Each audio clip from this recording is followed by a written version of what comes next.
Hello, first tonight, the maternity unit under fire and now facing the threat of legal action to bring it up to scratch. You may remember the unit at Milton Keynes made the national news last month following the death of Ebony McCall. At the baby's inquest, the coroner described the chaotic conditions there as scandalous, with just 5 midwives caring for 13 mothers. Today, the hospital said it was trying hard to recruit more midwives, but in the meantime, it will be advising some local mothers to travel to other hospitals to take the pressure off. It mentions Northampton, Bedford and Stoke Mandeville as alternatives. In a separate statement today, the health regulator said these measures were not enough. The Care Quality Commission said Milton Keynes must recruit more permanent midwives and open more beds. So far, it says, the Trust has not made sufficient progress in plugging its staff gaps. The Commission concludes its report with a thinly veiled threat to use legal powers to force the Trust to fulfil its obligations. In a moment, one family's experience of the unit and one of the town's MPs. That's after this from our Milton Keynes reporter, Joe Black. Well, we have a problem with that report, but we will come back to it in just a moment. Fishermen in the region are claiming they could go out of business because of new conservation rules and offshore wind farms. The fleet based in King's Lynn has dredged for cockles for generations, but some say they're being squeezed out. The new conservation rules will be discussed tonight in Lowestoft. Let's get the details now from our chief reporter, Kim Riley. Well, you can see the lights of the town behind me. We're right on the edge of the North Sea here. Net Gain is an organisation charged with establishing a network of marine conservation zones. We'll hear about them in a moment. But yesterday's meetings at King's Lynn were boycotted by some fishermen because they do feel marginalised, as if they're being squeezed out of their traditional fishing grounds. And they're angry over the failed attempt to prosecute 2 local skippers. It's the talk of the King's Lynn Fisher Fleet, an embarrassment for the Eastern Sea Fisheries Joint Committee and Natural England. Their case against 2 local fishermen blown out of the water by the district judge. He found the evidence that they were dredging for cockles on a closed sandbank simply wasn't strong enough. At John Lake Shellfish today, they were sorting shrimps destined for the Dutch market. John Lake himself, part of a fishing dynasty. His grandson Lee, one of the 2 skippers taken to court. I feel very angry at the clerk to push such a feeble case because that's this firm. And I personally think that he's got some sort of vendetta against this firm. Now, he would say he hasn't at all. He will say what he like, but if you phone any fisherman up in the wash and say, is there 2 sets of rules? And they will tell you there's 2 sets of rules. There's a set of rules for John Lake and there's a set of rules for everybody else. We're successful and they don't like it. Matt Mander is the man in John Lake's sights, clerk of the committee, chief fisheries officer. He says he's shocked and disappointed at the collapse of the 2 cases, but insists he hasn't got it in for some local fishermen. I would deny that categorically. It has to be said that there has never been an instance where, that I'm aware of, that we've ever gone specifically to target any vessels. It just isn't. It isn't the ethos of the committee. We just want to remove illegal fishing. The committee says it's reviewing its enforcement operations, planning to use more technology to build its case for the courts. It knows nothing less will do. Well, that behind me is the North Sea. Trust me, I know you can't see anything. Let's talk to Joanna here, who's the project manager from Net Gain. Marine conservation zones, what are they, first of all?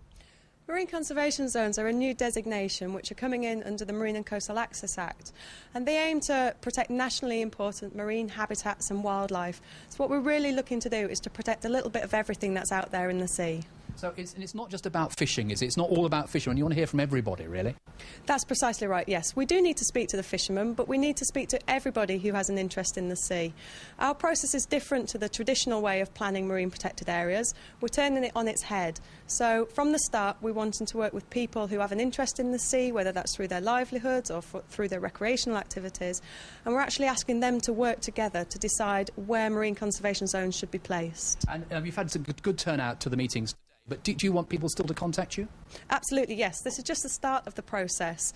So we've got another 18 months to do the planning work, and people can get involved in a number of ways by either choosing to be represented on one of our regional hubs. They can also come and speak to our local liaison officer, Tammy Stanford, who's actually based here in the Orbis Energy Centre in Lowestoft. And they can get involved and contact us through our website as well, which is netgainmcz.org. OK, Joanne, I must stop there. Thank you very much. Good luck with the meetings. Back to you. Kim, thank you very much. Well, let's go back to our top story now about the problems at the maternity unit at Milton Keynes General. We can go to our report now from Joe Black. Maternity units by their very nature are complex places. But it is the deaths of 2 babies, one in 2007 and one in 2009, that have really put Milton Keynes in the spotlight. Today, the Care Quality Commission report said it recognised changes the hospital has made, but didn't pull any punches when it said temporary measures were not sustainable and that the trust should concentrate on filling vacant midwife posts. There are more midwives coming into post, and they've clearly addressed many of the issues that are in the report. So I think it's unfair to say that there's a long way to go. There is some way to go, but they have made some clear progress.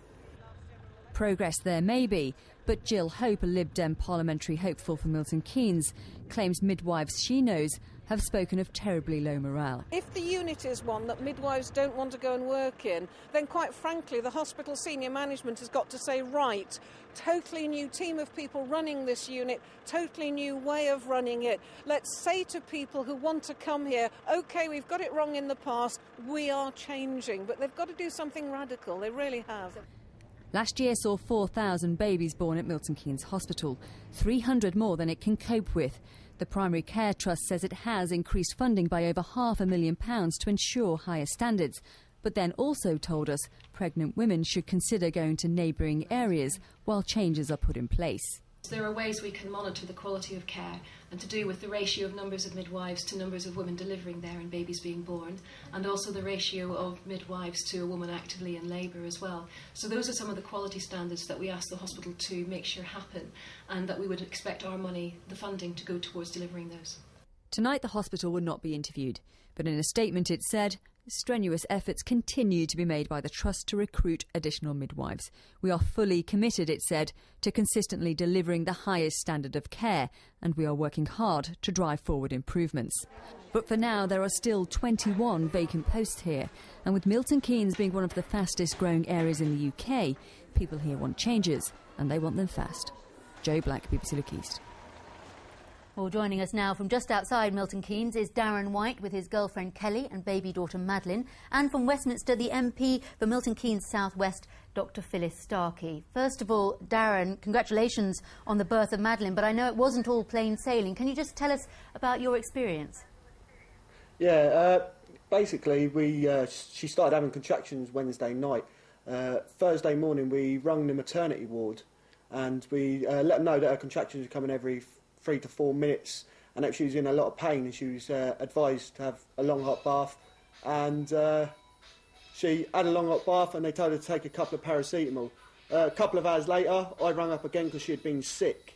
After obviously being sick, I thought, can she take any more paracetamol? So I've rung up, they've said take some more paracetamol, have a long hot bath and leave it to the last possible moment because they were very busy, and if we could hold out till after 7, because that's when the midwife's shifts changed. Well, obviously, 7 o'clock in the morning, Kelly's told me that we need to go to the hospital because she has the urge to push. And I've gone to get the car ready. As I'm getting the car ready, Kelly screams my name, and she's ended up having the baby in the bath. Well, a pretty dramatic entrance for baby Madeline. Dr Starkey, I know that these kind of situations happen at other hospitals as well, but Milton Keynes does have some serious problems, doesn't it? Absolutely. I think that's quite unacceptable, and I'm glad there's been a happy outcome. But the hospital, I believe, has not been given sufficient urgency to the problems which have been building up over some time. There's been a series of reports about the hospital urging them to increase staffing levels. Some increases have been made. The Primary Care Trust Trust has taken the issue seriously and has provided extra funding. Milton Keynes is funded the second highest level per birth of any hospital in the South East. So funding is not the issue. The issue is that the Hospital Trust have not given this sufficient urgency, have not taken enough steps to increase the staffing to an acceptable level. And given that they have had problems with staffing, they should have before taken the interim measures that they're suggesting now, of suggesting to some parents who live on the edges of the Milton Keynes area that they should consider booking into a different hospital. Dr. Starkey, can I just come into you, because the shortage of midwives, which is one of the major problems here, is actually also a national problem. Is enough being done nationally to sort this out? Yeah, there is a national shortage, and the government's responded to that by increasing training spaces, by putting in place measures to encourage people who've left the profession to come back in.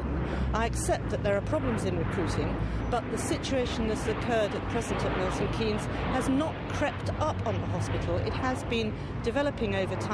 They ought to have responded with more urgency, much more quickly, and to have ensured that there was a safe level of midwives at the hospital. And as I say, that they had put in place the measures to cope with. Darren, can I just go back to you a moment? Were you and Kelly aware of the problems at the hospital? Had anyone